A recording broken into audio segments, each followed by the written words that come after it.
Gintaras Beresnevičius apie regėjimus ir praregėjimus. Apie vieną tokį.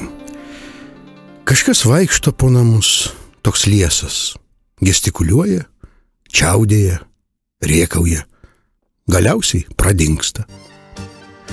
Apie žmogų, kuris parkrito ir apalpo.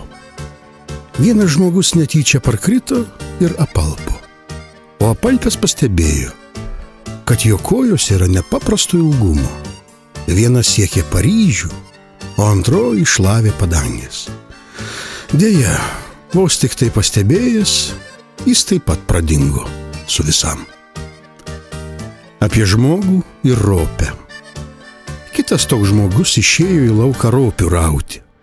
Jis rovė tas ropes ir rovė, o viena ropė jam galiausiai prisipažino, kad ji yra užburta karalaitė.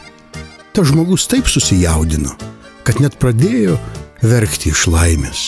Jis laistė tą ropę ir visaip su ją kalbėjosi, o ropė užaugo ir ištekėjo už tokio princo.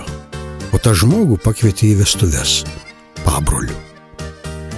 Apie žmogų su dalgiu ant peties. Vienas toks žmogus susipyko su visais draugais ir pavirto akaciją, idant juos įskaudintų. Bet draugai iš jo visaip tyčiojosi ir kalbėjo, kad jis esąs tik beržas svironėlis ir jokia akacija. Tai tada tas žmogus nusiėmė nuo peties dalgį ir savo draugus ilgai vaikė miškais ir kloniais ir galiausiai gerai juos pamokė. Apie žmogų pakilusi į orą. Vienas žmogus priėjo prie kito žmogaus ir tyliai į ausį jam pasakė tokį žodį. Ir jie abu akimirksniu pakilo į orą ir nuskrido. Ta žodį netyčiom išgirdo maža mergaitė. Ištarė jį patyliukais ir taip pat nuskrido. Nei tų žmonių, nei mergaitės niekas daugiau nebematė. O žodis tas buvo gzy.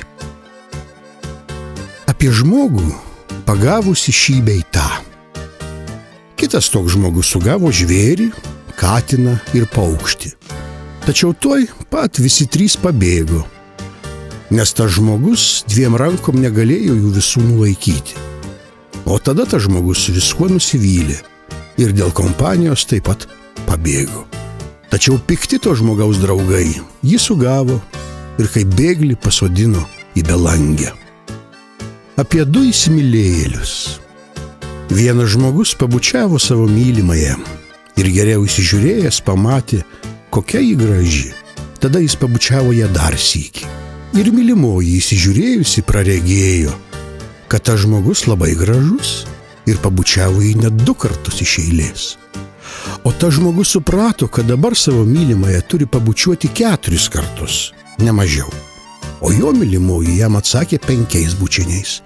O jis nutarė ją pabučiuoti 6 kart. Ir taip jie ėmė bučiuotis ir bučiuotis, kol viena tokia geroji fėja, kurią sužavėjo tų žmonių meilė, su burtų pagalba užkėlė juodu ant aukštos uolos, kad jie ten laimingai gyventų. Ir tada ta geroji fėja nuėjo namo, o tie du įsimylėjėliai ir dabar ten sėdi, tik labai plūstasi, nes negali nulipti. Apie žmogų, kuris bandė mąstyti. Dar toks žmogus sėdėjo ant tokio daikto, o po to susimastė ir iš jo neliko nė šlapios vietos. O tas daiktas nuėjo savo. Apie tokį žmogų arabą. Vienas toks arabas priėjo prie palmės ir jau norėjo į tą palmę įlipti. Bet palmėje sėdėjo tokia beždžionė. Tai tas arabas nuėjo nuo tos palmės. Apie žmogų ir mešką. Vienas toks žmogus ėjo miško takeliu. Tik staiga tą žmogų pagavo meška. Tačiau kaip tik tą akimirką pakilo baisus viesulas ir jau būtų nunešęs tą žmogų. Laimiai jis spėjo įsikibti į meškos gaurus ir viesulas jį nunešė visiškai netoli, iki tokio kalnelio. Apie žmogų ir jo draugą. Vienas toks žmogus turėjo draugą, bet sykį pamatė, kad jo draugas pasibaidė ir ėmė lėkti miškais, kalnais ir kloniais. Ir nors tas žmogus tuo vaizdu susižavėjo, jis nutarė daugiau niekada nebeturėti draugų.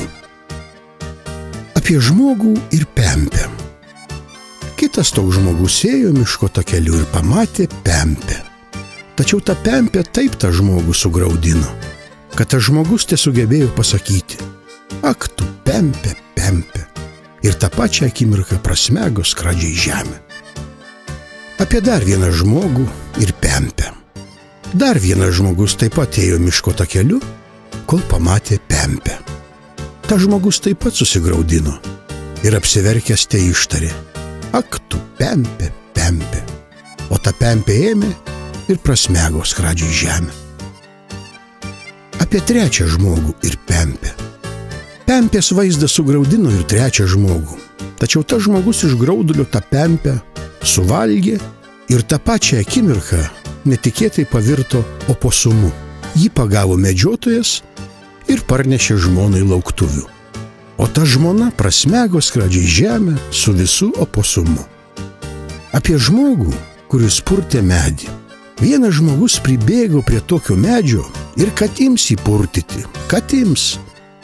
Ir tik po gero laiko tas žmogus suprato, kad jis purtė ne tą medį, o visai ką kitą. Apie žmogų, kuris nepurtė medžių. Tačiau kitas žmogus pribėgo prie stalo, pačiupo pieštuką ir ant lapo pripiešė visokių baisybių. Todėl geriau jis jau būtų purtęs medį.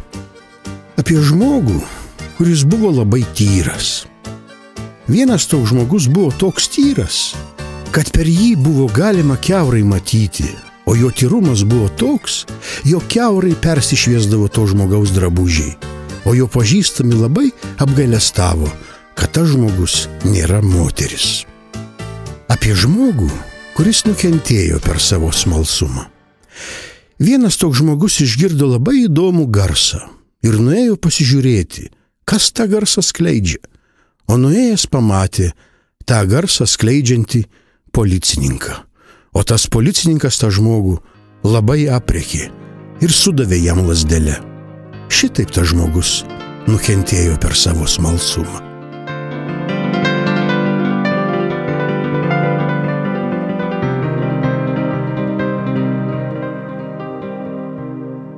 Parengta pagal Gintaro Beresnevičiaus tekstus.